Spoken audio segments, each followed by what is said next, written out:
Cette histoire commence à la campagne, au bord d'une jolie petite mare. De nombreux animaux y habitent. Des libellules, des moustiques, des canards et même des crapauds et quelques serpents. Tous ces animaux vivent très heureux jusqu'au jour où les hommes décident de construire des maisons juste à ces emplacements.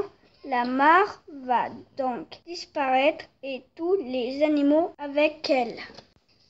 Aujourd'hui, les animaux sont tristes, le temps est gris et un vent glacial souffle sur la campagne. Soudain, un léger sifflement monte dans l'air. C'est le vent qui fait vibrer un petit roseau. « Tiens, je fais de la musique », se dit le jeune roseau. Un énorme crapaud saute sur un nénuphar et commence à danser.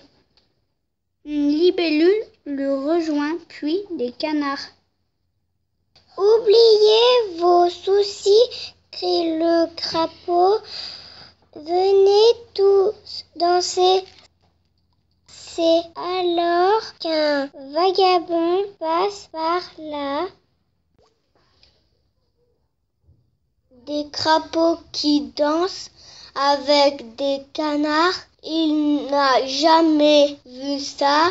Puis il comprend que c'est le petit roseau qui siffle.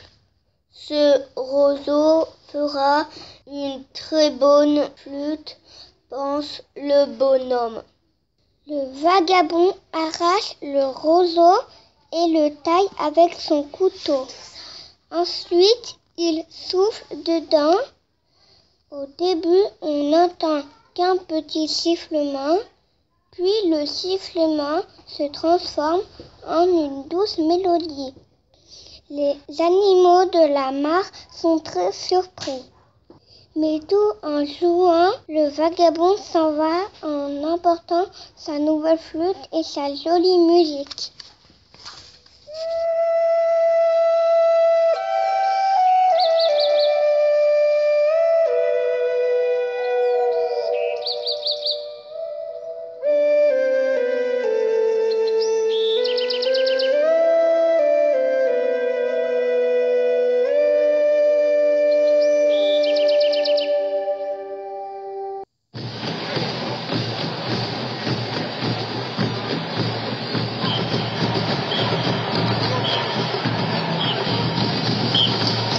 Défilé du carnaval. Le vagabond entre dans une petite ville. Les rues sont décorées de lampions multicolores. Le vagabond s'assit par terre et commence à jouer de la flûte. Le petit roseau s'applique et il sort ses plus belles notes. Les passants sont stupéfaits. Ils s'arrêtent pour écouter la musique légère et joyeuse qui emplit la rue. Au bout de quelques minutes, plusieurs dizaines de personnes se sont rassemblées devant le vagabond musicien. Un homme étrange apparaît alors. Il est vêtu d'un costume blanc. Il porte un masque avec un long nez et il a une bosse énorme dans le dos. « Écartez-vous !» crie l'homme. C'est le défilé du carnaval. Une troupe gesticulante d'hommes, de femmes et d'enfants arrive. Tous sont déguisés et jouent de la musique. Il y a des tambourins, des flûtes, des guitares, des trompettes. L'homme étrange s'approche du vagabond. Vous êtes bon musicien, dit-il. Venez jouer avec nous. Le vagabond joue pendant plusieurs heures au milieu du défilé. Puis le soir tombe et le vagabond a très faim. Mais il se rend compte qu'il n'a pas d'argent. Une jeune dame s'approche alors de lui. Tout à l'heure, vous nous avez régalés avec votre musique, dit-elle. Maintenant, c'est à nous de vous régaler. Venez donc dîner à la maison. Vous avez bon cœur, répond le vagabond. Pour vous remercier, je vais vous donner ce que j'ai de plus précieux. Tenez, je vous donne ma flûte. La dame veut refuser, mais le vagabond insiste. Et c'est ainsi que ce soir-là, le jeune roseau changea de propriétaire.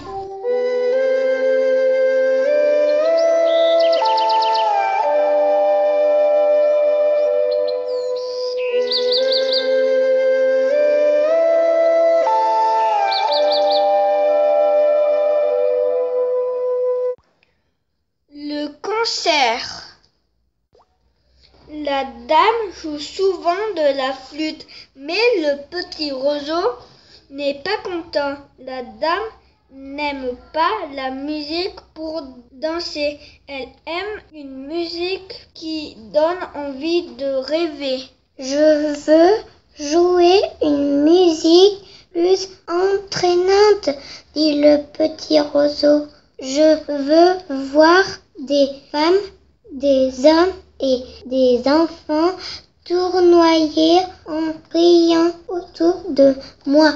Mais la dame ne l'écoute pas et le petit roseau est triste. Il pense à ses amis de la mare qui dansaient sur les nénuphars. Un soir, la dame place la flûte dans un étui garni de velours rouge. Le petit roseau comprend qu'il s'en va, mais il ne sait pas où. Lorsque l'étui s'ouvre, le roseau se rend compte qu'il est dans une grande salle avec des dizaines d'instruments autour de lui.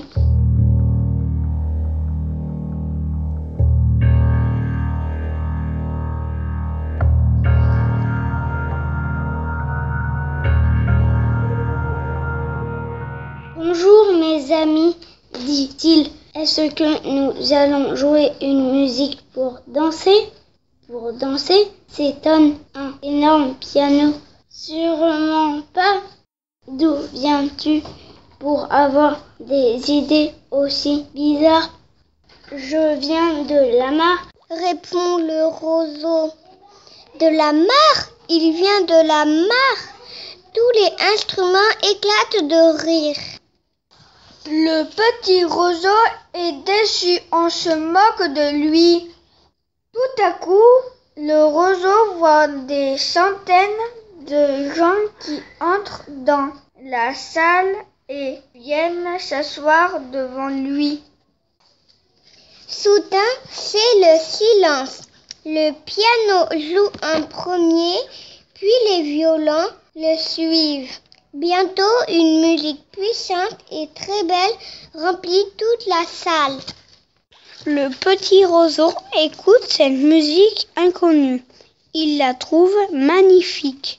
Ce n'est pas une musique qui fait danser les corps, c'est une musique qui fait vibrer les cœurs.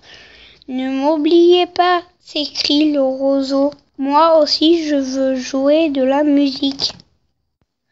Brusquement, tous les instruments se taisent. La dame s'avance alors devant l'orchestre et elle porte lentement la flûte à ses lèvres.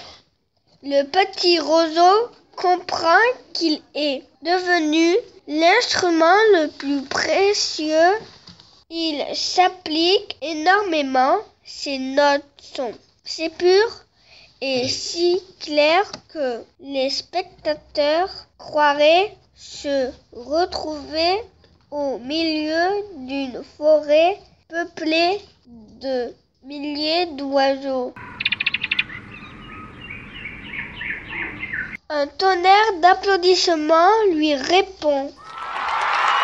Debout dans la salle, les gens crient « Bravo, bravo !» Le petit roseau est très fier de lui. Maintenant, le concert est terminé et la dame rentre à pied chez elle. Il pleut et il fait noir.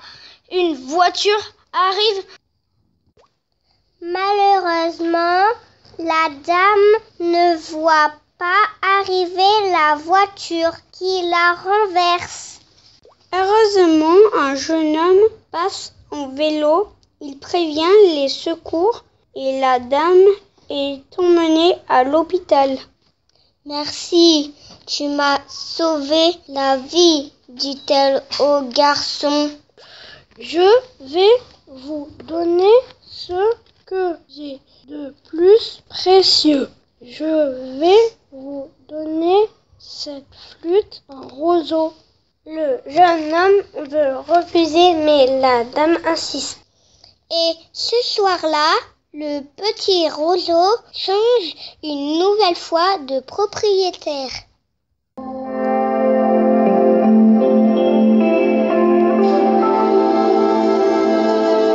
La mare est sauvée. Maintenant, le petit roseau habite chez Nicolas.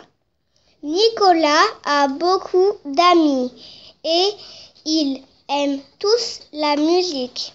Ils jouent surtout de la guitare électrique et de la batterie. Au début, le petit roseau a beaucoup de mal à trouver sa place. Dans ce groupe d'instruments, personne ne veut l'entendre.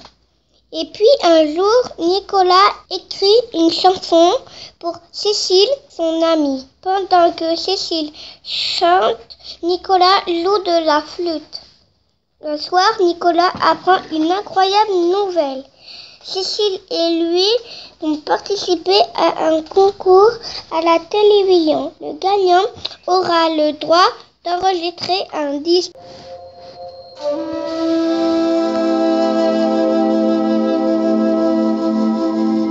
Le grand soir arrive, tous les groupes passent devant les caméras. Ensuite, le jury se réunit pour désigner les vainqueurs du concours. Voici les résultats, annonce enfin un animateur. 3e prix, le groupe de rock. 2e prix, les rappeurs. Et 1er prix, Cécile et Nicolas pour leur belle chanson d'amour. Incroyable! Cécile et Nicolas ont gagné le concours. La semaine suivante, ils enregistrent un disque qui devient un grand succès. On entend la chanson de Nicolas avec la musique de la petite flûte dans toute la France. L'histoire pouvait s'arrêter là. Eh bien non, elle continue.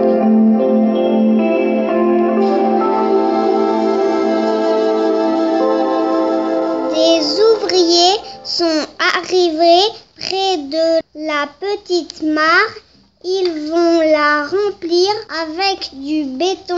Les crapauds, les libellules et les oiseaux se sont tous cachés dans les trous de la berge, sous les nénuphars ou derrière les touffes d'herbe.